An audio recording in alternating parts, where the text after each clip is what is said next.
महादेव से बिछड़कर क्यों बेल के पेड़ में रहना पड़ा 12 साल माता पार्वती को। बेल के पेड़ में आइए जानते हैं एक सच्ची कहानी। एक बार माता पार्वती और महादेव घने वन से होकर जा रहे थे। चलते चलते माता पार्वती को अचानक भूख लग गई। उन्होंने प्रेम पूर्वक महादेव से कहा, प्रिय स्वामी, मुझे बहुत भूख लगी है, कृपया इस वन से मेरे लिए कोई फल ले आइए। महादेव मुस्कुराते हुए बोले, हे प्रिया देवी, इस वन के फल तुम्हें रुचिकर नहीं लगेंगे। माता पार्वती ने आश्चर्य से पूछा, ऐसा क्यों? स्वामी, इस वन में ऐसा क्या है जो मुझे पसंद नहीं आएगा? मुझे कुछ न कुछ अवश्य खाना है, मेरी भूख शांत होनी चाहिए। महादेव बोले, देवी, मुझे समझ नहीं आ रहा कि इस वन से तुम्हारे लिए क्या लाऊं। तब माता पार्वती ने कहा, जो भोजन आपको सबसे अधिक प्रिय है वही मेरे लिए ले आइए, उसके अतिरिक्त मैं कुछ नहीं खाऊंगी। ये सुनकर महादेव एक बेल के वृक्ष के पास पहुंचे और वहां से बेलफल तोड़कर माता पार्वती को दे दी। बेलफल देखकर माता पार्वती बहुत प्रसन्न हुई। तब महादेव बोले, देवी, किसी भी सुंदर वस्तु को देखकर अत्यधिक प्रसन्न मत हुआ करो।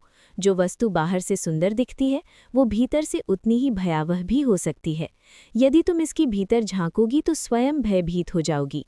माता पार्वती बोली, स्वामी, मैं सब जानती हूँ, कृपया मुझे ये फल खाने दीजिए। महादेव ने कहा, ठीक है देवी, अब इस विषय में मुझे और मत सताओ। माता पार्वती ने जैसे ही पहला बेल फल तोड़ा, उसमें से एक भयानक सांप निकल आया। ये देखकर वे भय से बेल को फेंक देती हैं और कहती हैं, हे प्रभु, ये मैं क्या देख रही हूँ, मेरे फल में इतना भयानक सांप क्यों? उन्होंने दूसरा बेल फल तोड़ा, उसमें से भी सांप निकल आया। तब माता पार्वती क्रोधित होकर बोली, प्रिय स्वामी, मैं जानती हूँ आप अत्यंत शक्तिशाली हैं, परंतु भूखे व्यक्ति के साथ इस प्रकार का मजाक करना उचित नहीं है। महादेव शांत स्वर में बोले, हे देवी, ये सब मैंने नहीं किया, ये तुम्हारे प्रिय पुत्र गणेश का किया हुआ है। माता पार्वती ने आश्चर्य से कहा, परंतु गणेश तो मेरे साथ नहीं है, उन्होंने ऐसा कब किया? तब महादेव बोले, देवी, ये बेल का वृक्ष पहले फल नहीं देता था।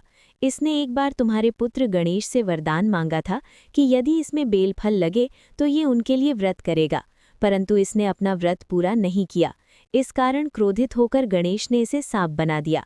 ये सुनकर माता पार्वती बोली, स्वामी, मैं अपने पुत्र गणेश के लिए व्रत करूंगी ताकि ये वृक्ष अपने शाप से मुक्त हो जाए।